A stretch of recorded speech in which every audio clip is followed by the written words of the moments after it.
Bienvenue dans Jardin Malin, le podcast qui répond à toutes vos questions de jardinage. Que vous soyez novice ou expert, on vous guide avec des conseils clairs, des astuces simples et des pas à pas détaillés. Avec Jardin Malin, votre jardin aura plus de secrets pour vous. Bienvenue pour notre discussion jardinage.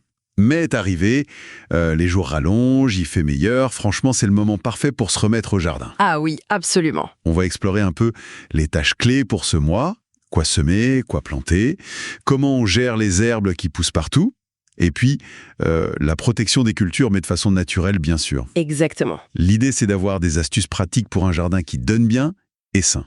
Tout à fait. Mais c'est vraiment un mois où tout s'accélère. Ce qu'on fait là maintenant, ça pose les bases pour de belles récoltes. Il faut optimiser tout ça. Alors justement, par où on attaque? Les semis, les plantations, c'est quoi les incontournables là tout de suite? On pense souvent aux pois, aux haricots. Oui, c'est ça. Pour les pois, il faut juste s'assurer que la terre soit un peu réchauffée, sinon les graines risquent de pourrir. Et prévoir un support, bien sûr, des tuteurs, un grillage. Et l'arrosage, c'est crucial dès que les fleurs apparaissent. D'accord. Et les haricots? Alors, les haricots, qu'ils soient nains ou à rames, on peut les semer directement dehors maintenant, ou alors on peut les démarrer à l'abri si on veut prendre un peu d'avance. Et pour ceux à rames, il faut un support aussi, j'imagine. Oui, bien sûr, ils en auront besoin pour grimper. Et quid des légumes qu'on a chouchoutés à l'intérieur pendant des semaines? Les tomates, poivrons, tout ça. Ah, voilà, c'est le moment idéal pour les planter en pleine terre. Concombres, poivrons, aubergines et les tomates, bien sûr, ils n'attendent que ça. Faut faire attention à quelque chose en particulier. Oui, il faut penser à les acclimater un peu avant de les planter dehors. Et puis, le basilic qu'on a peut-être semé plus tôt, c'est pareil, on l'habitue doucement à l'extérieur et on le plante en laissant, disons, 20 cm entre chaque plant. Ok. Et on peut aussi commencer d'autres choses? Oui, c'est aussi le moment de démarrer les courgettes, les différentes courges, les potirons et même le maïs doux. J'avais noté quelque chose sur les fraisiers. Les stolons, c'est quoi ça? Ah oui, les stolons, ce sont ces longues tiges que les fraisiers envoient pour se reproduire en fait. Quand on plante les jeunes plants issus de ces stolons, il y a un petit truc. La base des feuilles, la couronne, elle doit être pile au niveau du sol. Ah d'accord. Pourquoi c'est important? Si c'est trop enterré, ça risque de pourrir. Et si c'est trop haut, les racines sèchent. C'est un détail, mais ça change tout. Bonne astuce.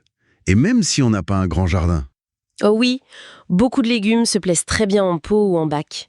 Les haricots nains, par exemple. Ou les carottes, mais là, il faut des contenants assez profonds, évidemment. Ok, super pour les plantations. Mais bon, qui dit bonne chose qui pousse, dit aussi les herbes moins désirables. Les fameuses mauvaises herbes. Comment on s'en occupe en mai?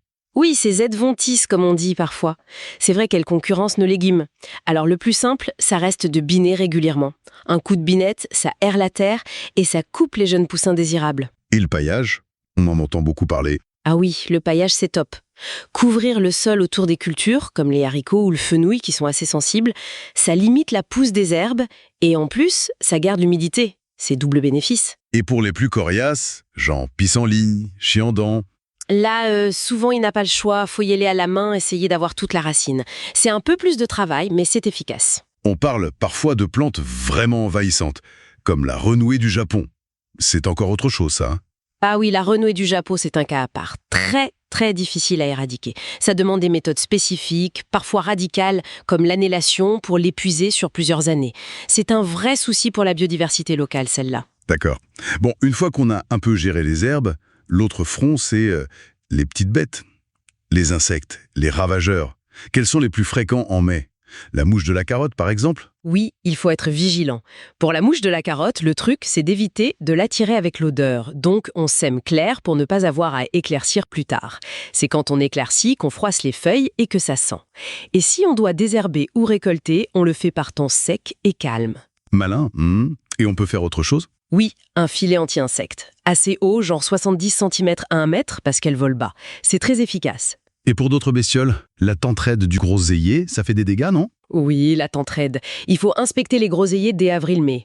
On cherche les larves, des sortes de petites chenilles vertes. Le plus simple, on les enlève à la main. Les oiseaux nous aident bien aussi, ils les mangent. Ok. Et s'il y en a trop? C'est une lutte biologique ciblée. Faut juste les appliquer au bon moment. Et puis, attention aussi au carpocaps, le ver des pommes et des poires qui commence son activité. Est-ce qu'il y a une approche un peu plus globale pour limiter tout ça, sans devoir traiter spécifiquement chaque problème. Mais oui, bien sûr, il faut penser écosystème, encourager les auxiliaires, les prédateurs naturels. Les guêpes parasitoïdes, par exemple, elles chassent pucerons et chenilles. Les larves de chrysopes, elles, dévorent les acariens. Et comment on les attire, ces alliés? Avec la diversité. Des fleurs, beaucoup de fleurs différentes. Mélangées aux légumes, ça crée un habitat favorable. Et puis, on peut utiliser des préparations naturelles. La décoction de prêle, par exemple. Ah oui, la prêle, ça fait quoi exactement? Elle renforce les défenses des plantes contre les maladies causées par les champignons, les maladies cryptogamiques, et elle a aussi un effet répulsif sur certains acariens. C'est un bon coup de pouce en préventif et en curatif léger. D'accord. Autre chose à savoir? Oui, un conseil important, éviter les excès d'engrais azotés. Ça rend les plantes plus tendres, plus luxuriantes et du coup, plus appétissantes pour les pucerons et autres ravageurs. Faut trouver le bon équilibre. Ok, donc si je résume, en mai, on sème et on plante à fond les légumes d'été. On gère les herbes concurrentes avec le binage, le paillage. Et contre les bestioles, c'est observation, accueil des auxiliaires, barrières physiques comme les filets, et si besoin, des coups de pouce naturels, comme la prêle. C'est un peu ça l'idée. C'est tout à fait ça. Ce sont des gestes qui favorisent non seulement les récoltes, mais aussi un jardin plus sain, plus vivant, plus équilibré, plus résilient. Et il ne faut pas oublier la rotation des cultures, Sam. Ah oui, la rotation. Essentiel sur le long terme. Changer les légumes de place chaque année, ça évite d'épuiser le sol et ça limite l'installation des maladies et des ravageurs spécifiques à une famille de plantes. C'est fondamental. Une dernière réflexion pour finir. Et si on essayait de superposer les cultures? Pas juste côte à côte, mais en jouant avec la hauteur, les plantes grimpantes, ou même dans le temps, en enchaînant les cultures, ou en associant des plantes qui ne poussent pas au même rythme sur la même parcelle. Exactement. C'est une façon d'imiter un peu comment la nature maximise l'espace et les ressources, non? Ça pourrait être intéressant, même dans un petit jardin. Tout à fait. C'est une excellente piste pour optimiser son espace et sa production. On espère que vous avez trouvé de l'inspiration. Abonnez-vous pour ne rien manquer. Et d'ici là, bon jardinage. Jardin Malin est produit par Germy, spécialiste des kits de semis.